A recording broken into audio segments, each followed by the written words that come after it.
Oh, yeah, it's Friday night, folks.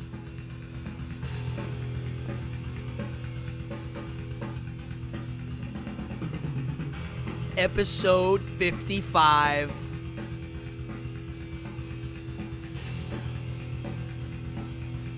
Oh, boy. Welcome to evening hour. Grab a drink. Here we go.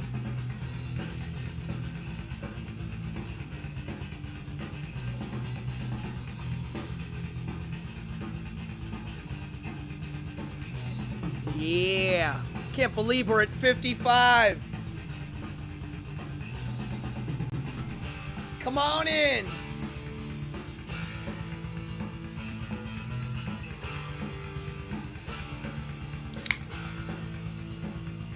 Boom.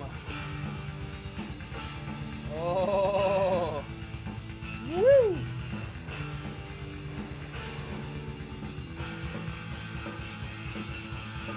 Cheers, everybody. Happy Friday. Oh, hold on. Vinyl. I need to be able to just go like that. Let's do it like this. Ooh. Now. Bam. Come on in, people. Grab a drink. Make some popcorn. It is Friday. And, you know, like most people, I really do like Fridays, but Monday is my favorite day of the week, believe it or not. Cheers, everybody. Happy Friday. I got a fun one tonight. Yeah, so come on in. Let's see. Who do we got going in here? We got a crowd. I see Libra, Liz, Aaron, Lou, Ashworth, Eric. Come on in. If anybody's new, you know what to do. Hit like, hit subscribe, hit notify. I'm only 9 away from hitting 700 and 300 away from hitting 1,000. Once I hit 1,000, the algorithm changes, the whole game changes. So hopefully that happens sooner than later, but it's moving. I mean, I'm shocked at how far it's gone. I'm shocked at how awesome, no kidding, the donations have been since the last, since I started. Lou, how's this camera looking? Brand new camera. Ah, there we go. We're going to talk about the Ramones tonight. Oh, yes, we are. And it's funny. I originally was going to do the show on why I'm not a fan of Sarcasm. And I was going to give a shout out to Joey because yesterday was his 20-year anniversary. But then I saw that Pete Davidson was playing him, and I decided to do a little more on the Joey thing. And I realized that it all ties together. You'll see. In my notes, I was just like, wow, this all kind of fits together. So I can't wait to get to this. Before we do, though, I got a lot of stuff to talk about just before we get started. First of all, again, if you're new, hit the like, subscribe, notify, the whole thing. If you're enjoying the show, that's it. Just do that. Meaning, you don't have to donate. I don't hound people for donations, but I am appreciative of them. My camera, this awesome camera, was because of the donations. Same with the mic and the lights. So, thank you. People also send me presents. Look at this. It's part of the show now. I also just got, you got me on the iPhone and on the laptop? Wow. It's like a surround. That would be cool if I was able to do things on certain mediums. Like something only iPhone people can see. Also here, I want to show you a little shout out to Goblinko, Sean Auberg, the artist. Where are we here? Bam, there's the hand cam. He sent me, I got some posters in the mail, and he sent me some swag, and I'm going to use some of it as a giveaway. Dude, this pin is outstanding. This does not do it justice. This is a really good metal pin. He makes great stickers. This is from the game Dungeon Degenerates, and this is his company. So shout out to him. And I'll show you Coming up soon. Tomorrow night, Saturday. Yes, Saturday night. On YouTube, not on my channel. It's going to be on a different channel, folks. Bada bing, bada boom. Right there, 10 p.m. Eastern Standard Time. I'm going to be on the show called Clownvis to the Rescue. And his channel is Clownvis Presley. So write that down. I'll flash this at the end of the show. 10 p.m. I have no idea what we're going to do on this show yet. I can't wait. I haven't seen Clownvis in the flesh for a good 4 or 5 years. So I can't wait to hang out with him. Even if it's online, it's going to be fun. I saw him backstage when he was on tour with Mac Sabbath. Maybe I'll wear that shirt tomorrow. I had a Clownvis shirt. It got ruined. I need to get another one. What's up, Amanda? Come on in. Thank you for the advice on the my arthritis. So last night, I jumped on Instagram and started ranting, and I realized that last night is what I'm going to talk about tonight. And I've done a lot more thinking on it. And I've actually fixed a few thoughts in my brain that I was going in a certain direction. And I want to chat about it tonight. I think you'll appreciate it. The other thing, subscribe. Oh, right now, if you're new, go into the description of the show and read, because guess what? We have a game that, Lou, I don't know if you know about this. You have points. You don't know it.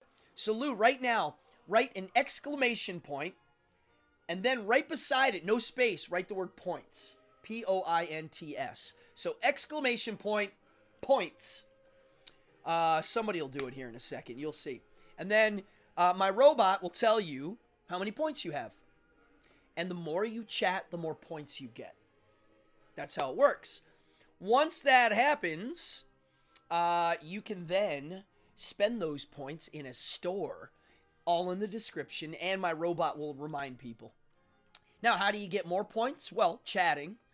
The other way is you gamble them in the chat. Oh, here we go. I see him coming in. Boom. Aaron has 35. Let's see how many Lou had. I'm curious how many you have, Lou. There are a few people that have the over 300. All right, you only have 9. Eric has. Some people have like 300 to 400. The first prize right now is 700, but you can gamble them. Oh, look, boom. Helen has 484. So if Helen wanted to, she could risk losing them all and get enough to get one of the prizes.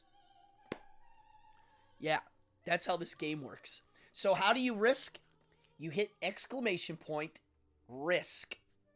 And then you put a space, and then you put how many you want to risk. And then the robot rolls a dice. Oh, here we go. Helen's going to risk 200. Oh, she's getting brave with those points. I'm now curious to see if she... okay, here we go. Oh! Ouch. I'm sorry, Helen. That one was a big one. I can't control that. Wow. This is why it's risking. Yes. So, yeah, folks. Now, you can donate. And if you donate, it goes in the show. All right, here we go. Back to my live cam. Yeah, so you guys can play that game the whole time during the show. Oh, here we go. Someone's risking. Yeah, it is neat. So while the show's going on, go right ahead. Gamble away. Have fun. If you're new to the channel, hit like, hit subscribe, blah, blah, blah. You know the deal. What else? So tomorrow I'm on Clownvis. Monday, on this channel, I have a special guest. I have a world-class juggler, Marcus Monroe. So if you're into variety arts, Eric, you never... well, look at Peter Benedetti. He loses all the time, but he's won twice in the dice roll. So every Friday, I give away prizes. And, I mean, I literally, whoever's in the chat is eligible to win prizes. And you're going to like the prizes. So, it's basically, I'm going to get a box and stuff it full of Pez. These Pez are old. You can't eat the candy. I don't know how old they are. Some of them are 10 years old. Some of them are 20 years old. If you want, whoever wins tonight, and I'll tell you how to enter in a second, I will open the packages up, take out the candy, throw it out, and then put the Pez toy in the box. And if I do that, you'll get more, because I can fit more in the box. It's up to the person. The other thing, once you get your stash of Pez, I'm going to give away a pair of X-ray gogs. Folks, these X-ray gogs are knockoff X-ray specs. The original ones were called X-ray specs, invented by, Harold Braunhut. Gosh, my memory's bad tonight. Harold Braunhut invented X-ray specs, and he also invented sea monkeys. Well, these are the knockoffs. I actually like the packaging better, and I have a lot of these because I sell them at my magic shows sometimes. So that's going to be part of the prize tonight. Now, how do you win the prize? First of all, you got to be in the chat. Second of all, you got to watch the show, because at the end of the show, I'm going to be rolling the dice in my Boardgasm dice tray. Right here. It'll be, a dice roll of sorts, live on the show. And to enter right now in the chat, write 53rd and 3rd. Write 533. In honor of Joey Ramone and the first Ramones record, 533. If you write 533 right now in the chat, you are in the contest. Hey, future monsters. Thank you so much. Bada bing, bada boom. So right now, I just got a donation. That means a lot. Thank you. Not only did I get a donation, the guy who made this shirt was the guy who donated it. Thank you, future monsters. I'm a big fan of your shirts. Oh, whoa, Helen's now. Whoa, what's going on here? Oh, there we go. I was like, did someone just win 500 points? No, it's 53rd and 3rd. So we got Helen, Peter, Libra, Liz. Come on in, folks. Enter the contest. Ah, Wesley's in the house. What up, Wesley? Come on in. Glad that we have some friendly faces in here. Stone Job. Yeah, come on in. Come on in, people. Enter the silly contest and win a whole box of Pez and a pair of X-ray specs. Oh, Peter, your second box went out today. And I don't think you got your first one yet. So I don't know. Hopefully it's not lost. 5ZB, 53rd and B. Is that it? Okay, I'm guessing Ashworth, that's a 53rd and 3rd. I think that's what that is. All right. This is a fun show already. Oh, I can't wait to get into the meat. Oh, also, on Tuesday, I'm going to be taping a podcast. It's not live. I like the live experience. I wouldn't do this every week, 3 times a week, if I had to record them and then put them up. It's no fun. I'm a live performer, 100%. I canned is okay. I mean, it is what it is. It ain't live. So a canned recorded interview. It's called the Poo Poo Podcast, or the Poopy Podcast. The Poopy Podcast, and it is literally a podcast about poop. Yeah, I'm taping that Tuesday. Now, the reason why I'm bringing it up now is because Sean Auberg, the artist at Goblinko, sent me a few of these to give away. So on this show, I'll probably give one away maybe next week. We'll see. Folks, this is Sean Auberg's version of the Bristol Stool Chart. Now, I don't know if you know this, the Bristol Stool Chart is a scientific chart and a breakdown of your stool. And it lets you know what your health conditions are. And it's accurate. So this is his version, and I really like it. I have one of these hanging in my bathroom. So I'm going to be giving away one of these on the Poo Poo Podcast. I'm also going to be giving one away on this show. And I can't wait. I love giving prizes. Who doesn't like giving prizes and receiving prizes? Yeah, dude, Peter, you're getting 2 boxes from me. My gosh, I should check the address again and make sure I didn't send it to the wrong address. At any rate, if those get lost, I'll resend them. I have a lot of squishies, and that book wasn't that, the reprint isn't that much money. So, whatever. Let's stay tight. Surprises are fun. How many of you remember when you were a little kid, ordering stuff in the mail, like these, okay, and having to wait 9 months or a year? I did all the time. You see those ventriloquist dummies right here? These 2 little guys right here? I waited almost a year to get those in the mail. Whole nother level of weird, right? You just order something and it must have been what it was like 1,000 years ago. Okay, subscribe if you're new. Yeah, we got through all this.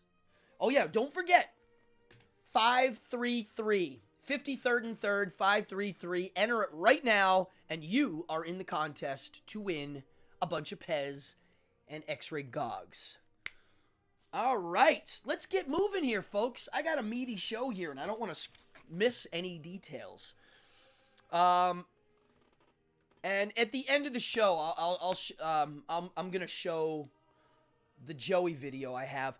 It's in my Streamlabs, ready to go, and I'm glad that I saved it in here, because, you know, I erase a lot of the, what do you call them, scenes, like if I upload a video, but I'm going to keep a few. Hey, my mom is in the house. Hi, Mom. What's up, Mom? Do I have names for those guys? Well, that's boy and clown. Little boy and little clown. I never named them.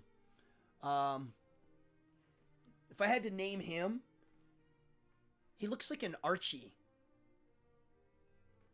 And the clown? I don't know. He looks like a Bing. Bing Bong. I just named them. I'm going to write those down. Archie and Bing Bong. How's that? Archie and Bing Bong. Is Bing Bong 1 word or 2 words? I think it's 1 word. All right, that looks kind of cool. Oh. People saying hi to my mama. Curious how many points my mom has. I love that everybody's in here gambling. Yeah, gamble away, have fun. That's why I did it. I like that there's layers that I'm adding to the show. I want this show to be so layered. Oh, Cassius, you're in here? What up, buddy? I want this show to be so layered that when we get new people in here, they're like, what the hell's going on? There's games and things, and I should have things that, like, come into frame. Hey, Sherman's risking 50. Yeah, my mom, who does not live near me yet, hopefully sooner than later, she watches this show. Even when I talk about controversial subjects. Oh, hey, Sherman just won 100 points. Congrats. All right, so let's get into this. I wanted to talk about Joey Ramone tonight. And from that, we're going to springboard into all sorts of other stuff. I just want to say, Joey, 20 years ago, yesterday, 20 years ago seems like yesterday. But yesterday was the 20-year anniversary of Joey Ramone dying. And, yeah, I don't gamble either, Eric. Never. I'm not a gambling guy. I was 20 years ago, I was in Germany, in a small town called Sigmaringen. I'm terrible at pronouncing German. Sigmaringen. It's in Bavaria. And I was in a Chinese restaurant. I still remember it. Had a round table. I don't remember it being crowded or busy. And I was there with my friends from Germany, eating Chinese food. And I had just got back from Romania. Me and my buddy literally got in a car and drove from Germany to Austria to Hungary to Romania and then back. I think when we went back, we went through Yugoslavia or something too. It was insane. And I don't know if you know this, I did a whole show on it on my channel. It's under the title, it's Behind the Devil's Curtain, Transylvanian Adventure. It was one of my first shows I did on this channel, and I told the story of when I went to Transylvania. Maybe I'll make it an annual thing where I tell that story and do some magic. I did a little magic on the show. But yeah, check it out. So when we got back, I'm in the Chinese restaurant, and one of my Turkish punk rock friends, we're all a bunch of crazy old punk rockers now, but I'm not sure if it might have been Murat. I don't know where he is. I haven't seen him in a while. He comes in the restaurant. He knew we were there. He was going to meet us, and he was like, Joey Ramone just died. Now, this is pre-cell phone. We would have all known if we had cell phones. And I still remember that feeling, just like, oh, the lump in the throat. That drive was long, Eric. Like, I don't know, 25 hours. I don't know. It was long. I'm going to go look up how long it took. It took us a few days. We kind of stopped along the way. I left out parts of the story about the drive that maybe one day I'll tell in a private chat. I wish I could tell the story. My life, I don't know how to say this, but I've gotten to hang out with some people throughout my life that I can't talk about publicly. So maybe in a private group I can. But I met some historic people. Literal historic people that are in hiding.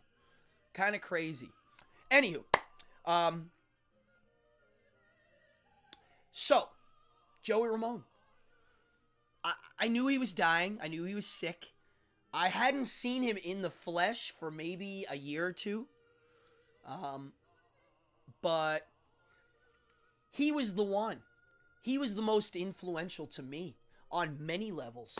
And so it was a crushing feel. It was crazy because I was with a bunch of punk rockers, and we all felt it. We all learned how to play music because of him and the band.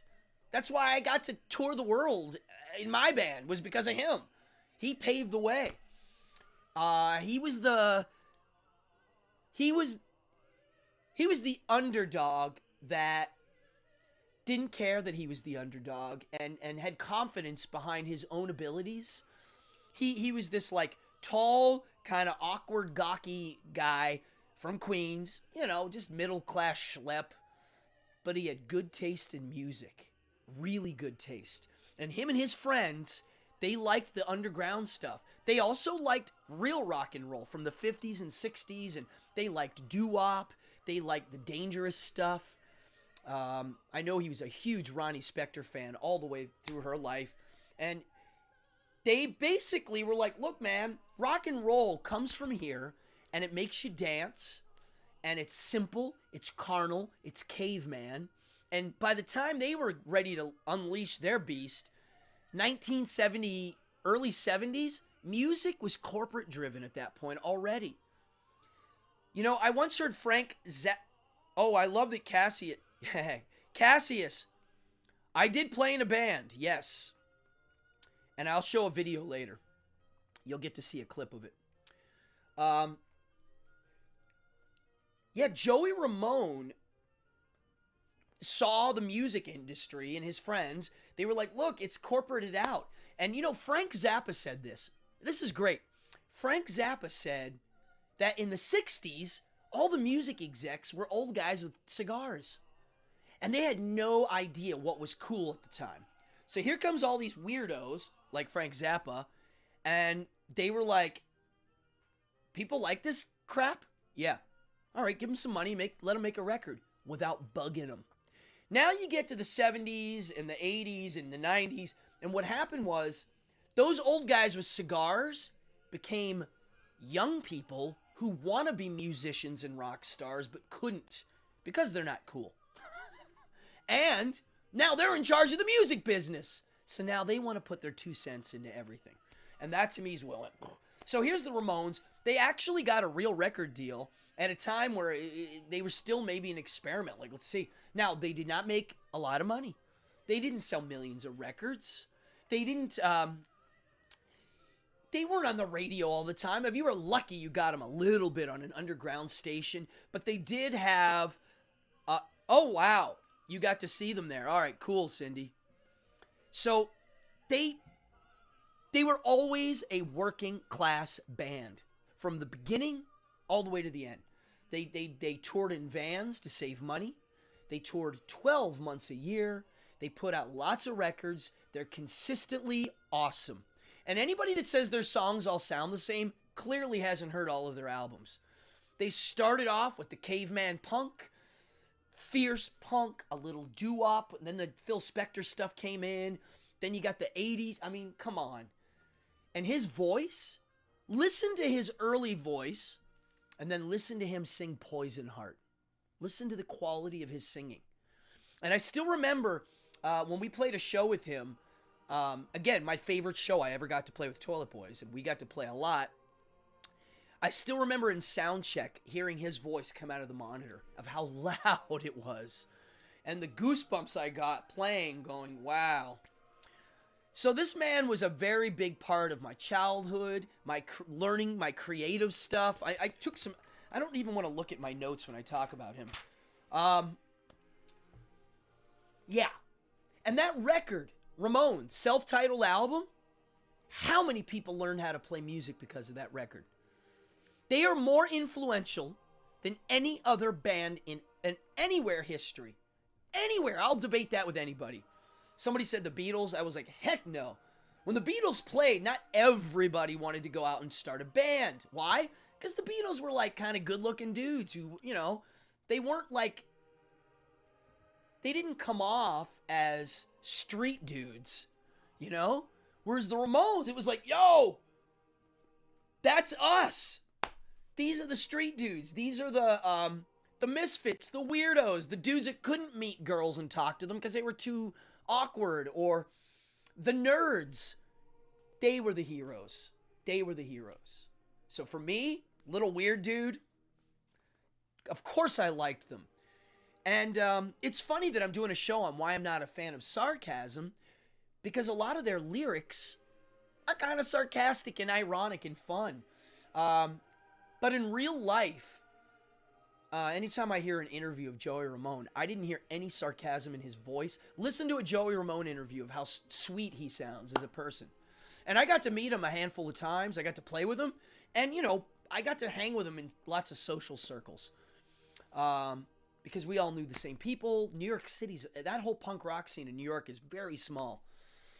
Riot started. Is Rockaway Beach my favorite song? No. My favorite Ramone song, it's hard to say. I love the song I Believe in Miracles on their later ones, but I really like a lot on the first album.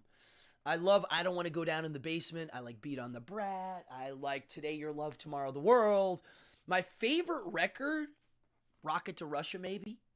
I'd be playing them now, but my feet will get pulled. So, yeah, they were the first nerds that were cool. Dude, that was it. You're right, Ad. That's it. They were... Oh, there, look, Streamlabs just told you where you can go click on the points redeem.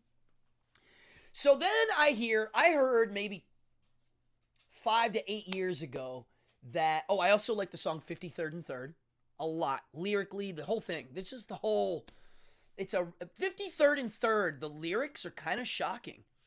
But it's a piece of real life. You know? These guys were telling street stories, and... they were taking lyrics into directions no one took before. I mean, my God, now I want to sniff some glue. Amazing. If you want, I'm going to recommend this. Now that I think of it, I should have had it tonight. Look up. There's a video, well, it's a recording of Lou Reed hearing the Ramones for the first time. Listen to what he has to say. They play him the Ramones, and then you get to hear his reaction. I'm not going to tell you what it is. I want you to go look it up. So if you're writing stuff down, yeah, exactly. Cool Nerds, Cassius. That's you and me. Write down Lou Reed, Ramones, something. Like Lou Reed on the Ramones. And you'll hear what he has to say. And he sums it up quite quick. So now I hear 5 years ago, Oliver Stone is working on a biopic for the Ramones. And then now I see it. It's happening. I don't. Oliver Stone isn't doing it. Thank you, Planetary Mirror. That's actually one of my favorite cover songs we got to cover, and we got to play it live with Joey. Yes, he was like, He was like, I heard your version. I like it. Let's do it. I was like, woo. We got to play like 12 songs with him singing. Yeah, they're the cultural icons of Americanism. 100%. And you know what else people don't realize? Joey Ramone leaned way to the left, super progressive, and Johnny leaned way to the right. And if you listen to their lyrics, it's down. They kind of got a little bit of both, you know, and that's another reason why I like them. Oh, it was Scorsese? I didn't realize that, Sherman. Okay. Why did I say Oliver Stone? Oh, maybe because he directed another biopic. Well, here's my thoughts on this whole new phenomena of biopics. I'm usually not a fan, and I'll go through the reasons. And then when I heard that this guy Pete Davidson was playing Joey,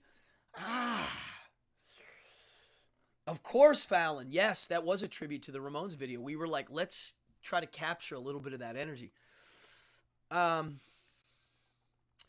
mean, Pete Davidson, all I know, I saw him on some SNL skits.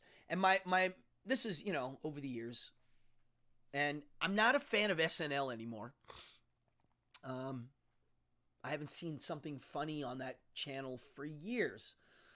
They did make fun of magicians a little while ago, and it was pretty good.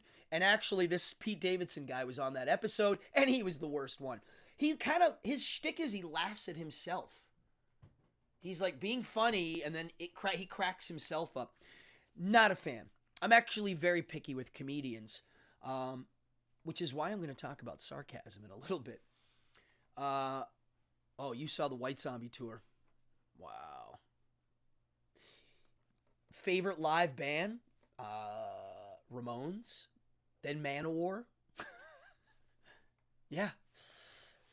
So, Pete Davidson, when I heard he was playing Joey, I was like, oh my God, this is not good. And I've changed my opinion a little bit because of what I did today. I did a little bit of research today on this guy, and I know why they picked him now. I don't know if I agree with it, but I know why, and I'll talk about it. Here's why I was a little like, woof. Now, I'm going to be honest. When I watch modern animation, like the Disney crap, I can't stand it when I hear a celebrity's voice. I can't stand it. Because then I just think of them. Like when I first saw the Shrek, all I could hear is Mike Myers and Eddie Murphy. And I like both of them. But I'm like, it's not, I don't see the cartoon character. I see Eddie Murphy. I don't know. When I was a kid, the voiceover people were a different group of performers who were master voiceover artists. Paul Frees. Jackson Beck. Little Caesar's Pizza. That guy? Do you know how many cartoon voices he did? Jackson Beck. He did Little Caesar's Pizza, but he also did Faster Than a Speeding Bullet, More Powerful Than a Locomotive. It's a bird, it's a plane, it's Superman. You know, he was that, right? How about Mel Blanc?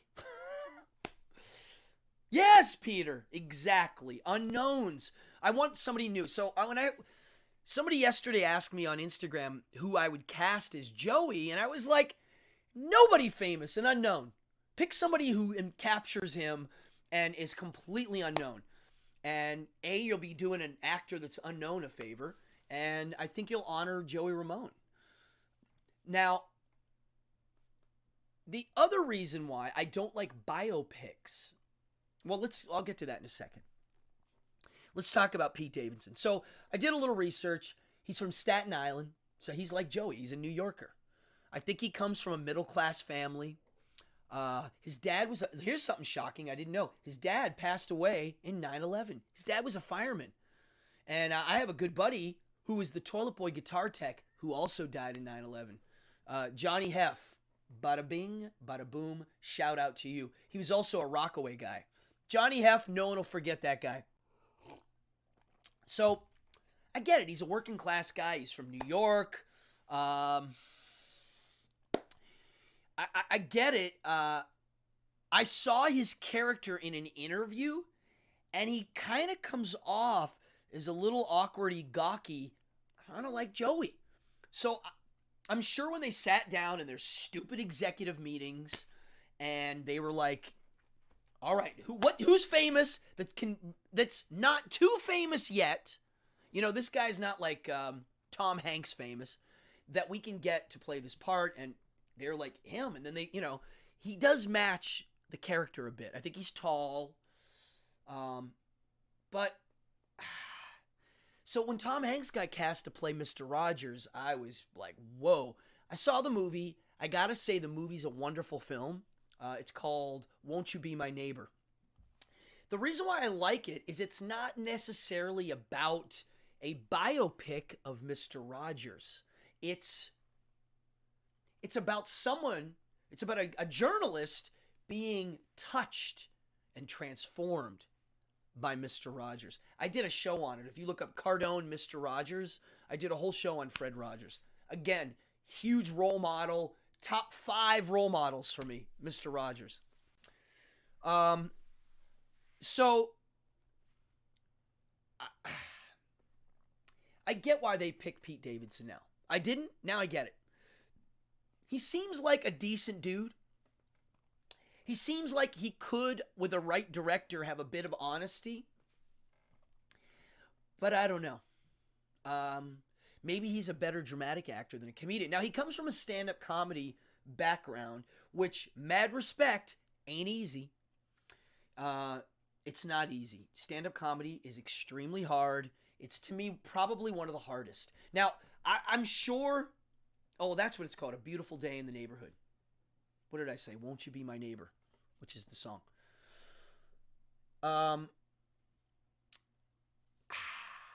Yeah. So let's now talk about this, because I want to mention one major thing. So let's just say they cast Pete Davidson. He's playing the part. One of the things I think that's important that I don't know, it's an unknown, is what kind of a movie they're going to make. Is it a biopic? Is it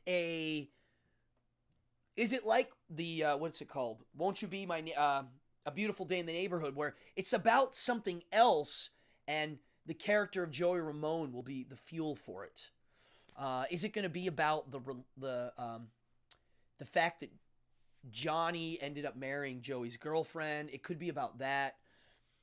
I know he had bouts with alcoholism and drugs. We all know that. So, I don't know. Let's see. Independent type shows.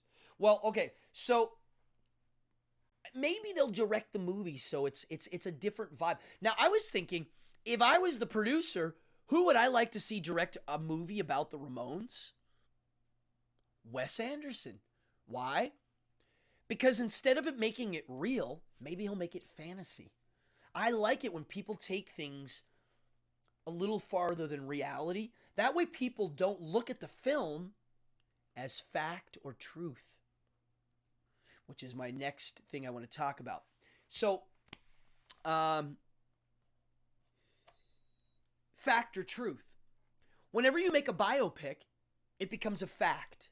Is it the truth? No. Is it fact? Yes. It's a fact. This is my whole beef with fact and truth. I have this new trip I've been on. Because of the internet has these new now fact-checking things, these bots fact-checking. And it's funny because they use CNN as one of the sources, which is crazy. I don't like fact. Fact isn't fact.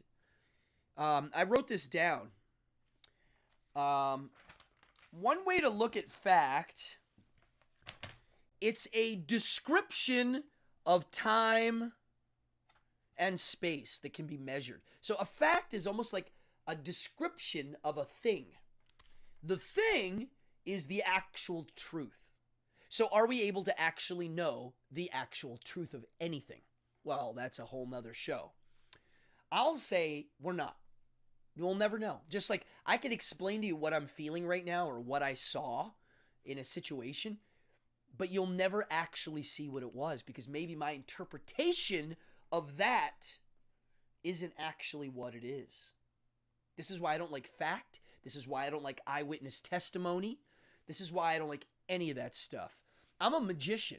I'll show somebody a magic trick, right? And in 2 seconds, hear them explain it of what they saw, and that's not what I did at all. Most of the time I'll take credit for what they're explaining because they've embellished it. But I'm like, wow. So I don't believe in fact. So when you make a movie, it becomes fact. Example, and I use this as an example all the time.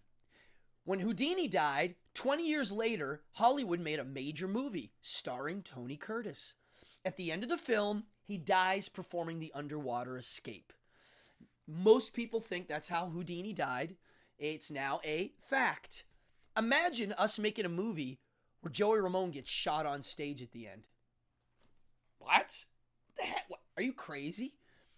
Unless it's like, it's shocking to even think that that could happen, but that's what they did to the Houdini story. They just jazzed it up and it became fact. People would cite it all the time.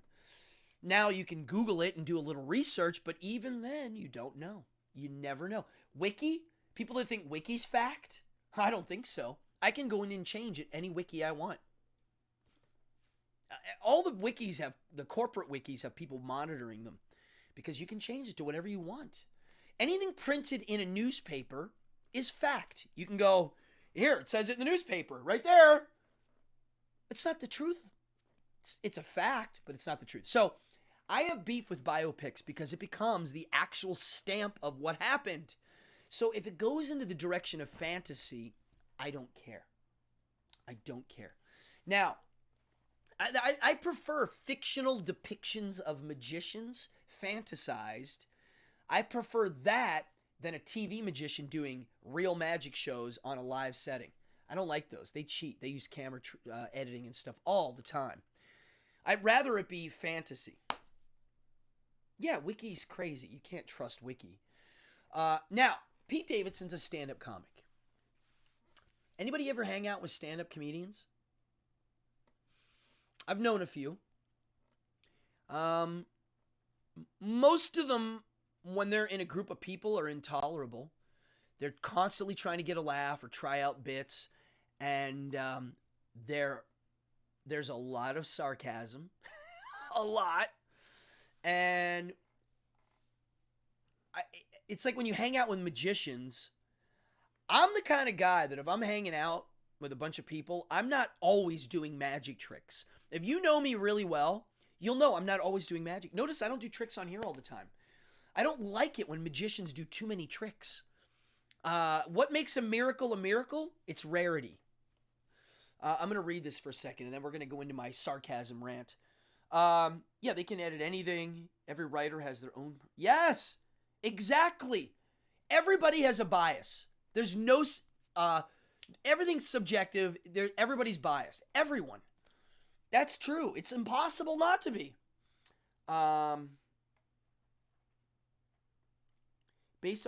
Okay. So Mick, his brother. Yes, his brother is already involved in hanging out with the actor. So that tells me that they're going to go for probably a realistic approach. Dude, you ready for this? Anybody see the Gotti movie with Travolta? Well, he hung out with the Gotti family for a long time, and boy, is that movie bad. It's so bad, it's like worthy of watching. I'm not kidding. It's that bad. Clownvis, okay. I don't consider Clownvis a stand-up comedian. He's beyond it. Clownvis became a real person. He embodied that character. I mean, Pee Wee Herman, you could call him a stand-up too, but he, again, like somebody like Pee Wee, they became a real character. And to me, Clownvis is brilliant. He really is. First time I met him, we were doing a show together at Coney Island. And, yeah. Oh, look at this. 35. Uh-oh, you guys are in here risking points. Well, okay, I hate sarcasm. Never did, never liked it. It's very popular on TV when I watch Family Guy and The Simpsons and all these cartoons. Fast, witty sarcasm, irony, blah, blah, blah, blah, blah. I have a lot of friends that do it a lot. I was once told by somebody I used to be friends with, who I now don't like, that the reason why I didn't like sarcasm is I didn't understand it, and people that don't understand it sometimes are on the spectrum. Or people that like sarcasm, I was quickly told, are smart. It's a sign of intelligence and creativity. Okay. Not to brag, but my whole life is creative. That's all I do. And the reason why I don't like sarcasm is I don't think it's creative how most people do it. I didn't say all sarcasm's not good or creative. Most. And the reason why I can say that, the reason why I can say, well, hold on. Let's break it down. I did some research here on I like definitions. I like looking up what a dictionary says. Sarcasm. Use of irony to mock or convey contempt. So sarcasm is mock, contempt. It doesn't say jovial humor in the definition. Using irony usually too. And in the one definition, it says using irony a lot. And irony is using language that's the opposite to make a point. But irony doesn't have to always be a takedown. It could be a lift up. You know, it's not that. And wit, the word wit, mental sharpness, keen mental intelligence, but then a wit could be a natural aptitude for using words, ideas in a quick and inventive way to create humor.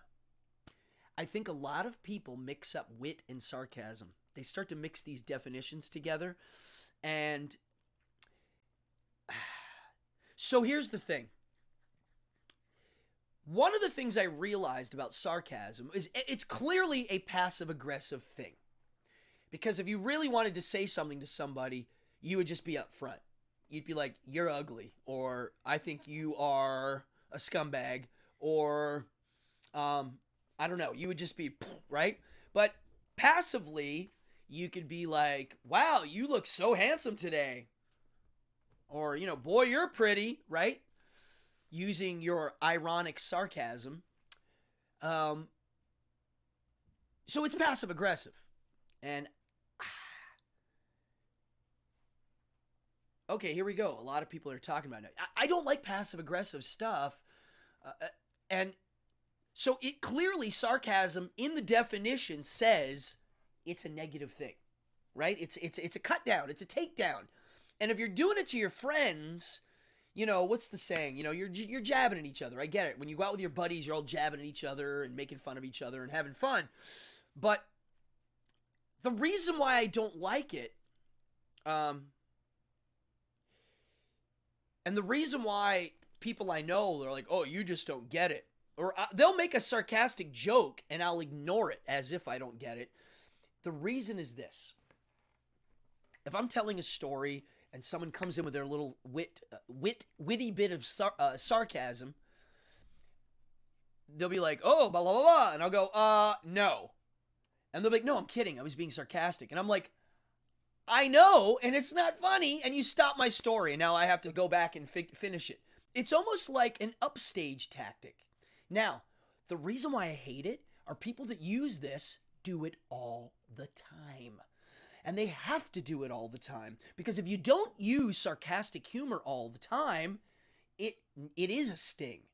Imagine meeting somebody who's never sarcastic and they do it like, you know, they use it once and you're like, whoa, where'd that come? Like, you can feel the attack. But if they're doing it all the time, it's not an attack anymore. So it's an easy way to create something out of nothing, in my opinion.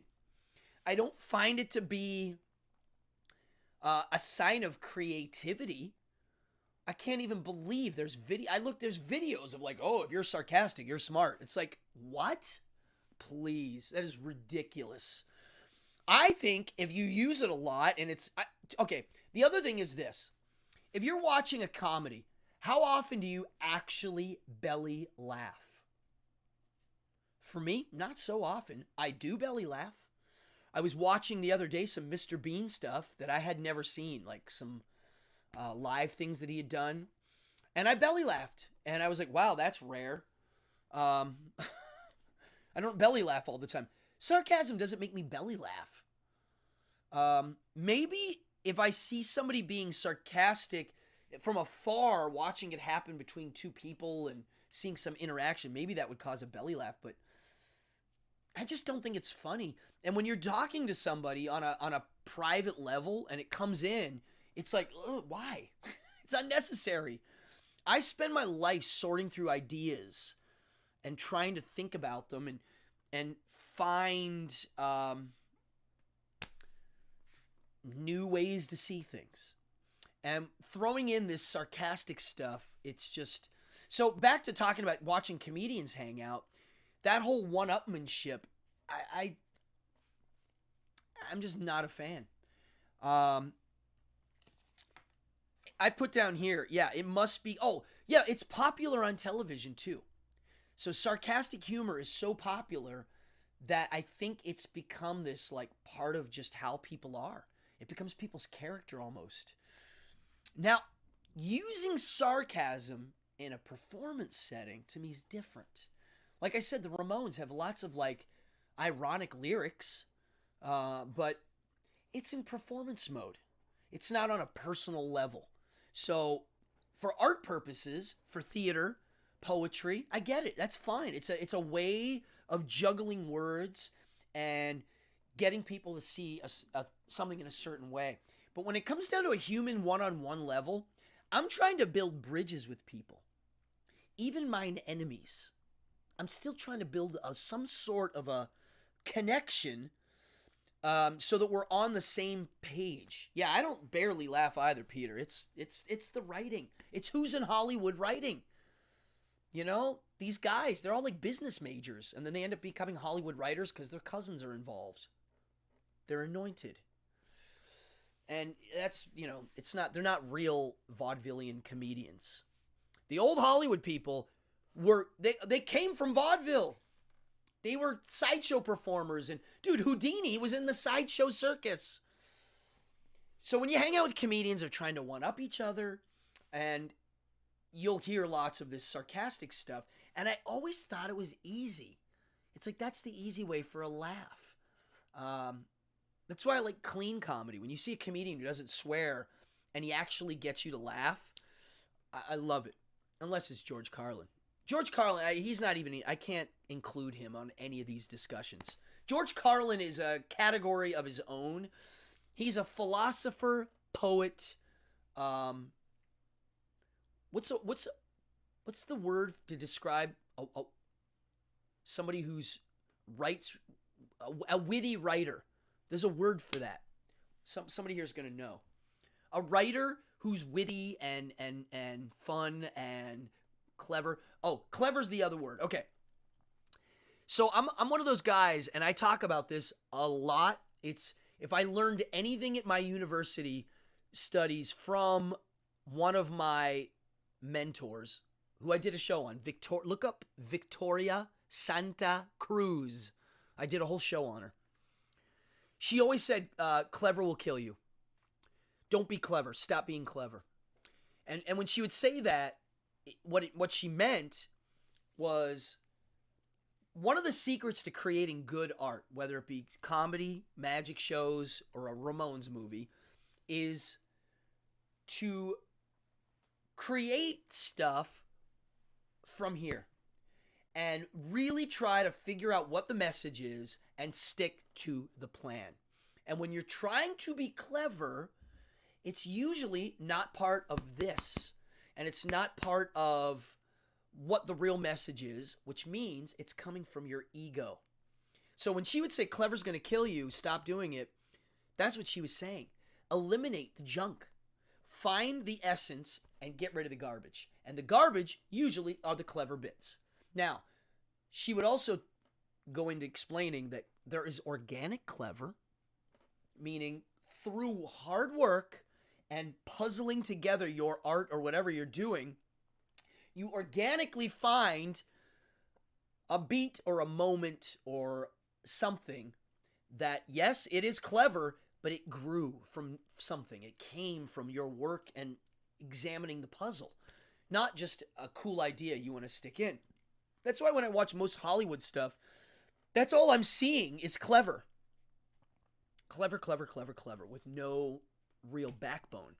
And I don't like that. It's just not exciting. It doesn't grab me here. And to me, we're trying to build bridges.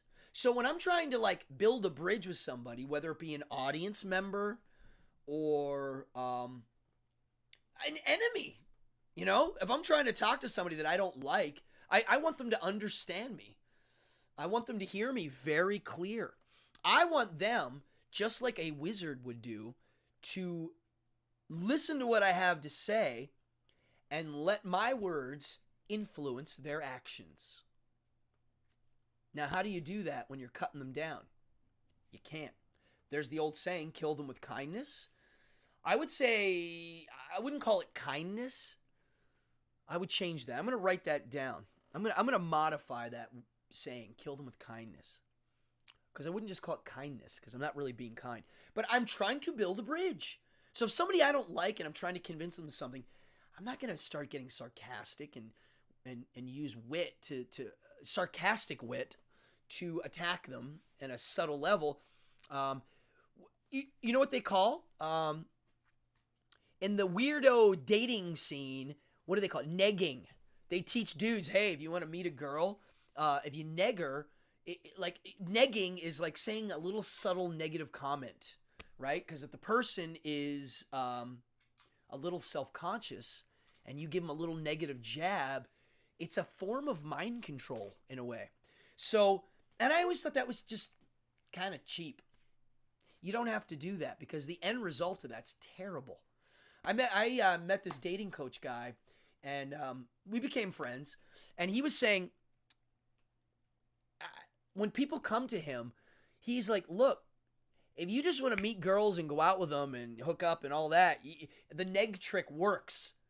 But the end result is garbage, Just get an escort at that point. What are you doing? It's stupid. Is it just to fluff your ego? I don't get it. It's like a terrible way to look at it. You don't need to do that. You can build a nice bridge and still communicate an idea or get somebody to see something through your frame. And I think really that negging and all that doesn't help. It's terrible, actually.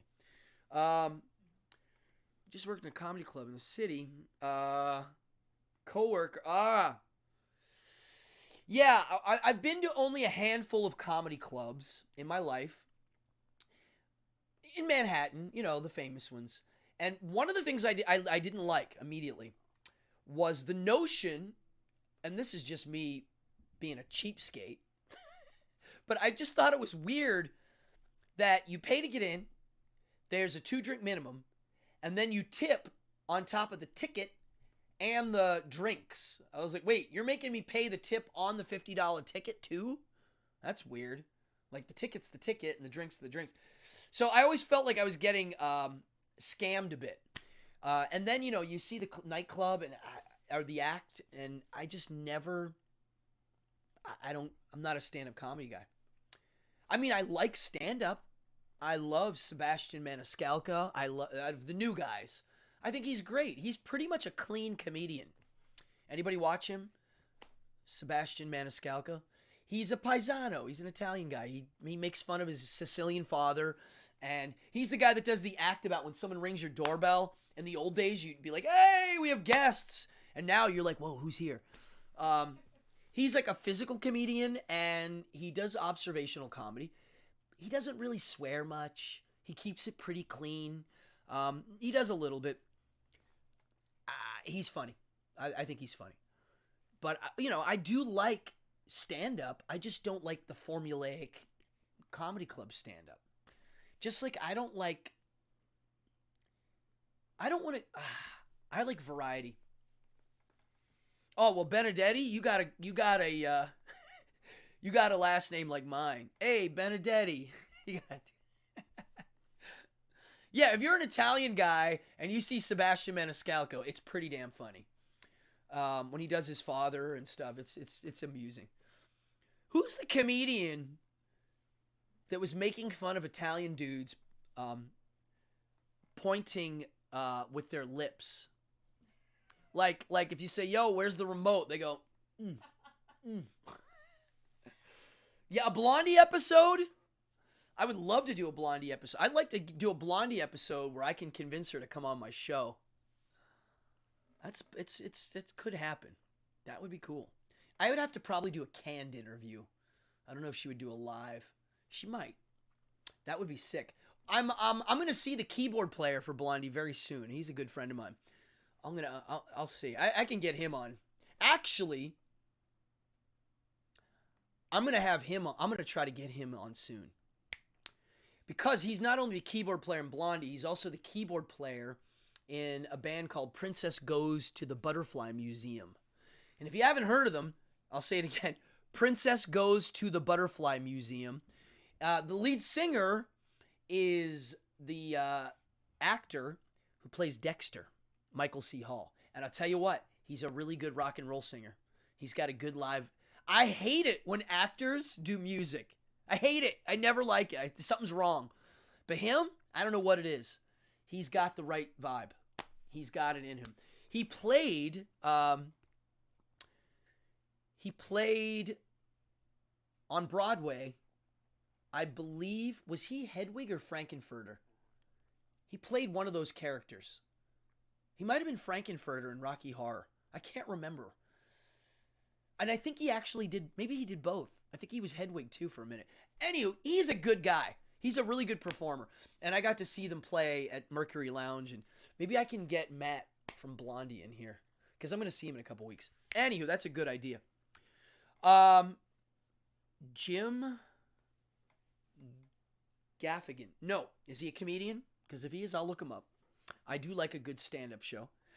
Yeah, I don't know. I wanted to like really talk about this whole notion of me being annoyed by sarcasm because it's really popular and I see it all the time and I'm like, again.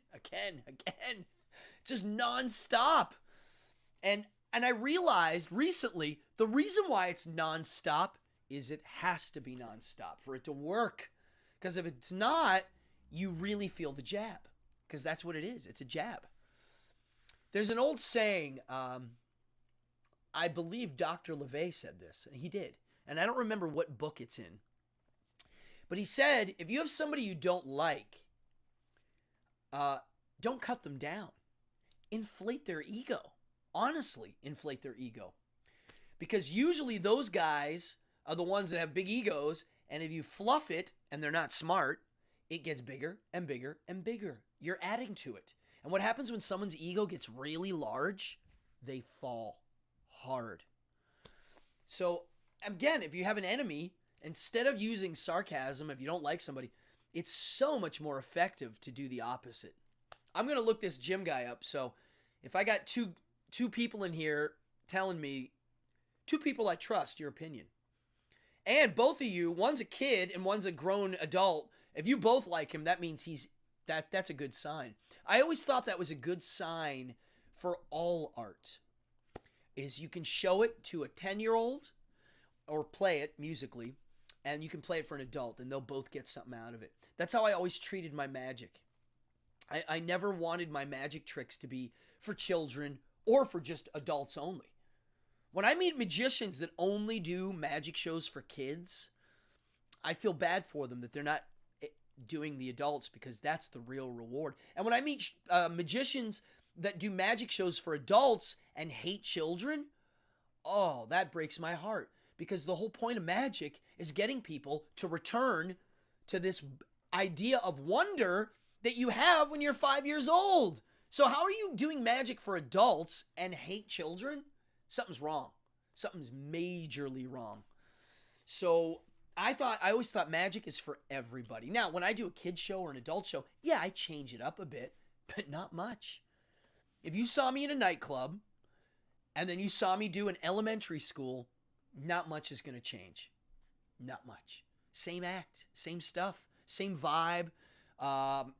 So, you like being called a tween. Well, you're only a tween from what? Age 11 and 12? That's it. Because then when you're 13, you're an official teen. Yeah. I'm curious of your thoughts on this sarcasm stuff, because I don't know what it is. I remember when I was told that it's a sign of intelligence. I'm like, please. That's ridiculous. Sign of intelligence? Really? They said that the part of the brain that does it has something to do with the creative part. My God. Creative schmeative baloney. Plenty of creative people that are not sarcastic. My creativity has nothing to do with sarcasm. Cartoon? That'd be epic. What cartoon? Oh, Bill Burr is a master. Okay, here's something. Bill Burr. Have you ever seen, Peter, you'll like this, the Bill Burr video of him getting heckled at the Philadelphia, there's a comedy festival outdoors.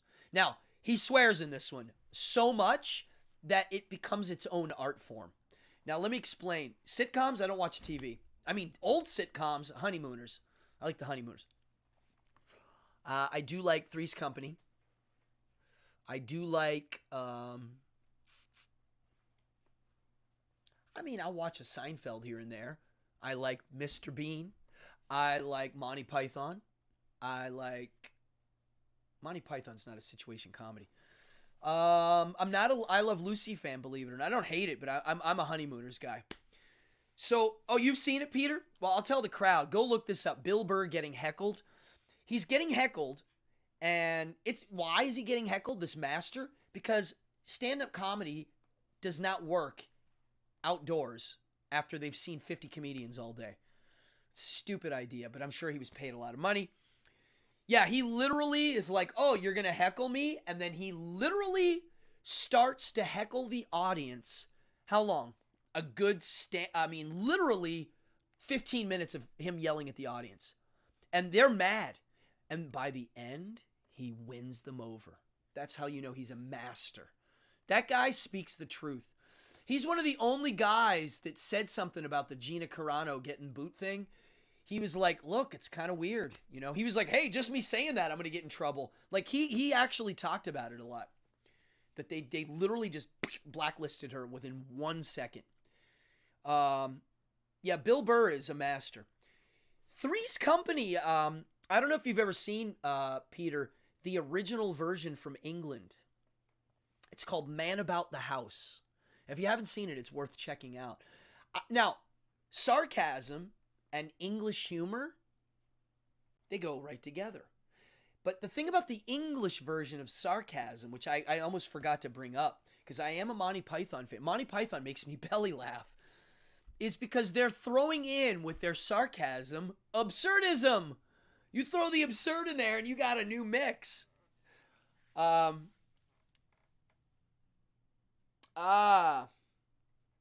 Defense mechanism. Well, yes, it is a defense mechanism, and it's an easy one. Yeah, I think that's why it's popular. It's easy. I always considered it on wit. It's the lowest one of humor. Because you can be witty. Look, mental wit, an aptitude for using words in a quick, inventive way to create humor. There's nothing in there that has anything to do with cutting someone down. As soon as you start cutting someone down, why? If you're really trying to cut them down, either cut them down for real, or there's so many other better ways to do it. Again, what's your goal? If your goal is to take that person down for real, take them down. Work on it. Make a plan and take them down. If not, cut the crap. Have fun and say something positive and honest from your heart. That's why I like the Ramones. You listen to that first record. We got Blitzkrieg Bop. Then we got Beat on the Brat. Second song. Beat on the Brat. Ironic lyrics. Maybe not ironic. Maybe they had someone they were mad. There was a kid in the neighborhood they wanted to beat on. So they wrote a song about it. Is it funny? Yeah. I Want to Be Your Boyfriend. It's sweet. It's adorable. It's the kids. It's listening to Joey Ramone sing a love song. And you look at the guy and he's this gawky, awkward Queens dude. Means something. Hearing a good-looking dude like Sting sing a love song, who cares? Nobody. I don't care. Sting can. I'd rather hear him sing. I don't know, something else. But listening to Joey Ramone sing a love song, you can tell it's coming from his heart, and that's why I always like the Ramones. It's all heart. It's all there. It's the greatest energy. What? Oh my gosh! It's 1:15. Wow. It's Friday night, folks. And if you're new to the channel, hit like, hit subscribe, hit notify. And if you want to enter the contest right now, I'll give you one more chance. If you want to win a box of Pez and a pair of X-ray gogs right now, in honor of the Ramones and Joey changing a lot of people's lives and influenced a generation of weirdos, misfits, and people who live by their own rules, enter 53rd and 3rd. Right? 533 right now in the chat. 533. If you haven't done it yet, do it now. It's going to be a going once and gone here in a second. Enter it in, and I'm going to roll the dice in a second, and we're going to have a winner.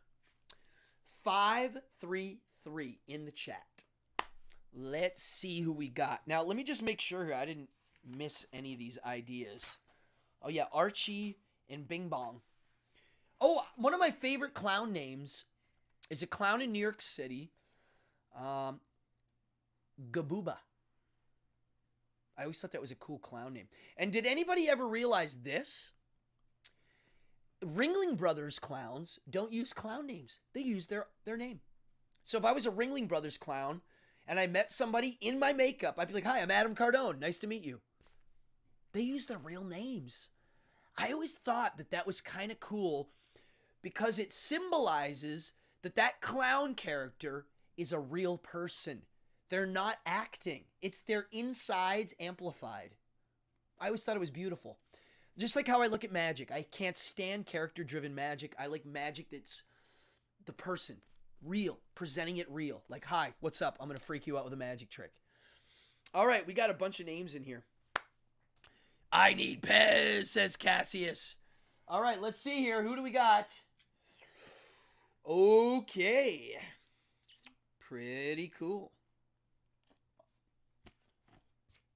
Where are my glasses? Okay, here we go. Let me just make sure here. I didn't forget anything. My gosh. There's a lot going on in here. Oh, Giuseppe, are you in there? Did you already do this? No. Oh, here we go. There's a couple more points. I'm going to roll soon. All right, let me move this here. I think next week's prize is going to be some Goblinko stuff. Some stickers, a poster. Yeah. Clown lore. Ooh. Hey, have you ever seen, Fallon, the movie The Clown? It's a horror film. It's not a joke. It's really kind of creepy. It's about a dude that puts a clown costume on and can't take it off. I liked it a lot. I've seen it twice. Clown lore. You know, believe it or not, I don't know a lot about clown. I mean, I know a lot of clowns. I know a lot about the art of clowning. Like, I've done it. I don't consider myself a clown, but I've taken classes in it. But I don't know a lot about clown history. So that's a good idea. I'm going to write that down. Another one that I've been working on, Fallon, that I think you're going to like is the history of the jester. It's kind of cool. I'm going to write down clown jester. Yeah, I started doing my research on the jester episode because, you know, honestly, that's what I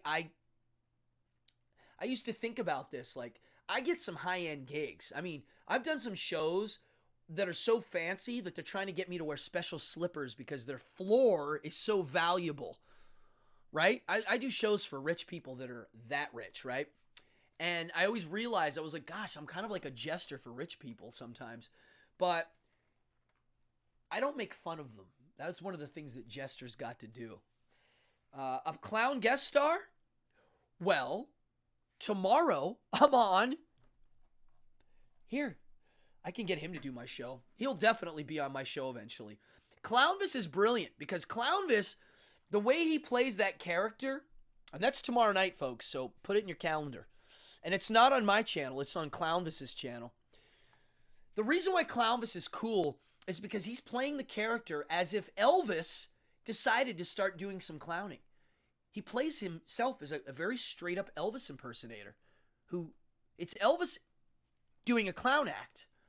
So it's not ironic at all, actually. Anytime I've seen Clownvis, I'm like, wow, you would think it would be ironic and stupid, but it's not. It's got lots of heart in it, which is why I like him so much. Did the slippers have bells? No. Actually, that gig, I got to the gig. They wanted me to use the servant elevator. So I get up there, and I'm in the servant quarter, getting my magic stuff ready, and they're like, hey, and mind you, I'm very aware of my shoes I'm wearing. I'm very into my footwear, because I look at people's shoes, especially men. I'm always curious of what men are wearing. Most men don't focus on their shoes. I do. So I have some cool shoes that I wear. Oh, his YouTube channel, right here. Boop. Clownvis. I think it's Clownvis Presley. So, what the hell was I talking about? I literally lost my train of thought. Oh, the slippers. So the slippers. So I'm in the servants' quarter, and one of the people that lives there, they're like, hi, we have really fancy floors. They're like, 200-year-old wooden floors we flew the wood in from wherever, I don't know. And they were like, all the people that work for us wear these special slippers. And I looked at the lady, and I was like, are your guests wearing those? And she was like, no, they wear their shoes. And I was like, then I'm not wearing them. And she went, okay. And that was it. I was like, I'm not going to be the guy walking around with these, dressed nice with these goofy slippers on. Please, get out of here. I would have if she would have said, you have to wear them, I would have left. That's how I am. I would have left. I don't care how much money I was being paid. I would have been like, bye. Seriously, I'd rather be a homeless guy than put up with people like that. So, anywho, sorry for that rant. That's right, Amanda. The jester was one of the only guys who could mock the boss. And if you're a smart boss, you need guys like that. You're like, you know what? I need someone to put me in my place once in a while. It's kind of a healthy thing. But I think actually the jester, and the reason why I would compare myself to a jester is this. I have some families that are very wealthy that I do love very much because I feel part of their family now. They've hired me over the years to do many, many shows. And because of that, I have to have different programs to present. So that's what the jester had to do. He had to keep coming up with new stuff. So, cool, Cassius. You're going to love it. Tomorrow's show might get a little more out of the box because I don't know what kind of questions he's going to ask me. I do know we're going to talk about magic and performing because that's how I know him. Clownvis went on tour with Insane Clown Posse a few years ago, and that was a big deal for him. He fit right in with it, and I saw him on tour with Max Sabbath. So he got to do a rock and roll tour as a clown character, folks. How cool is that? Very cool guy. He paved his own way. Well, all right, let's get this dice roll going. Let's see who wins tonight. Peter, if you win for a third time in a row, I am going to laugh out loud. Okay. Here we go. I'm going to switch to the dice cam. Boop. And let's see here. I'm going to shake this up. Here's the dice. And who is going to win? And, oh my God! I shit you not. I just rolled a 2, and number 2 in here is Peter Benedetti. You can't make this up, folks. You can't make this up. This is insane. I mean... Yes! So, Peter, when you get all this stuff in the mail, I mean, is that really a 2? That's really a 2. And Peter, I can't make this up. He's won 3 times now. Wow.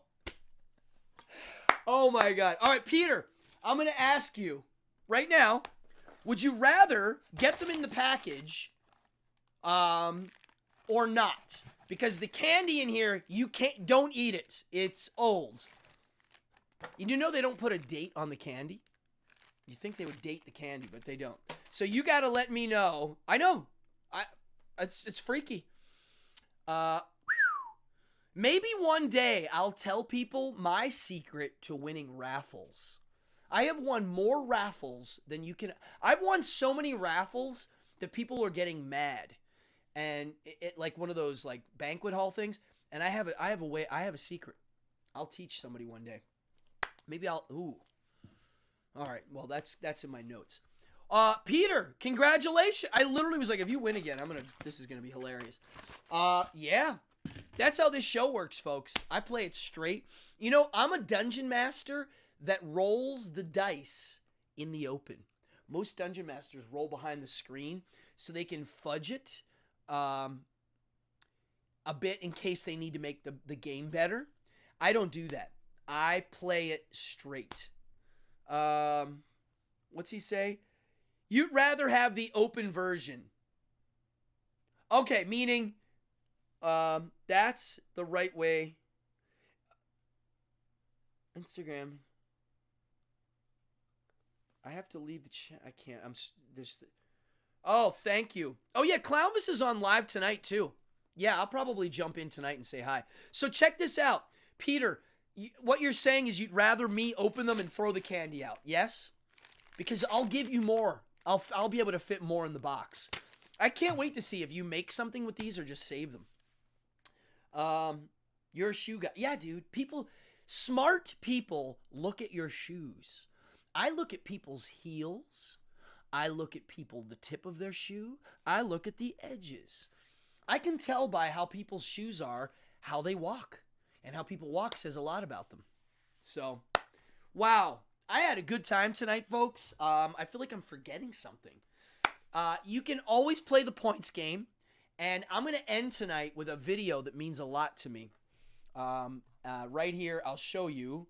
I got to play bass guitar. I mean, I'm the bass player for Toilet Boys. And Joey asked us to play at his birthday party. And you've never been lucky? Well, it's because you're hanging out in this channel. Yeah, honestly, that show is my favorite show I've ever played, and that's me and Joey there. I'll never forget it. It transformed me. I still remember one of my strongest memories, and I'll just give you a little nugget of what my brain was doing. We rehearsed the song. First of all, he called us and said, "Hey, it's my birthday party. You want to play?" We were like, "Yeah." And it was us headlining. Ronnie Spector played before us. Like it was Dictators, Jerry from the Misfits, Ronnie Spector. I don't think Murphy's Law was on that bill. They might have. Yeah, that's me. That's me. You'll see. And then we played, and then we did our show, set off all the explosions, blew everything up, and then it was like, oh, it's Joey's birthday, and then he came out, and we did a whole Ramone set. And I don't remember what song, but I mean, the whole time, I'm freaking out. I mean, I'm getting to sing backups, and I look over, and Toilet Boy Eddie on drums is, and right beside him, sitting at Coney Island High, is the famous clothes designer, and party promoter, Michael Schmidt. I call him Schmitty. Michael Schmidt started Squeezebox. He also made the costumes for Cher and Madonna and all the celebrities. He's that guy. He's an awesome human being. So I look back and he's sitting by Toilet Boy Eddie. He's like sitting like this, and he used to powder the hell out of his face. He didn't wear a lot of he put a little makeup on, but he was always powdering himself. And I remember I was just like, go, and I turn around, and there's Schmitty powdered his face. And I'm just like, wow. The world I was in was wild and very strong memory. I will now end the show. I'm going to play one of the songs we did with Joey. This is Coney Island High, I believe 1998. 99. Joey Ramone's birthday. Only a few years, only a few years before he passed, and he seemed pretty healthy at the time. But he had lymphoma, and it got him. But dude, that guy transformed more human beings than ever, and he only lived to be 49. Length of life doesn't mean anything. It's quality. And here we go. I'm going to take us out with this video, and then I'm just going to go right into the intro. It's Friday night. I'm going to party. I'll see you all tonight. I'm going to jump over to Clownvis at 10, which is soon. And I'll see you all tomorrow on Clownvis's show. Check it out. Don't miss it. All right, folks. Party on. This is Evening Hour, episode 55. I really like this show. I like you guys. I like the chat. Shout out to everybody in here. Thank you. My donors. Guys, really, it means a lot. Thank you. And tell your friends. Here we go. Over and out.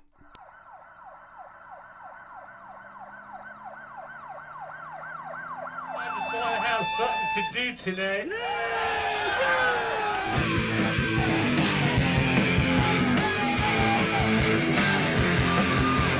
I ain't been out a second ever again.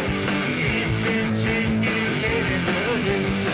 I just want to be with you, yeah. Just want to have something to do.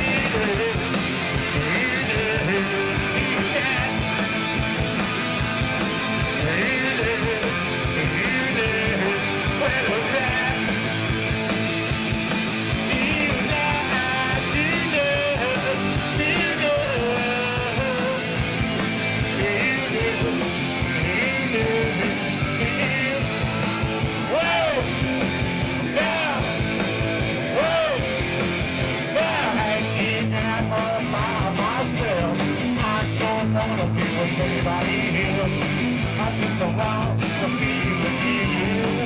Just wanna have sex with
Thank you so much.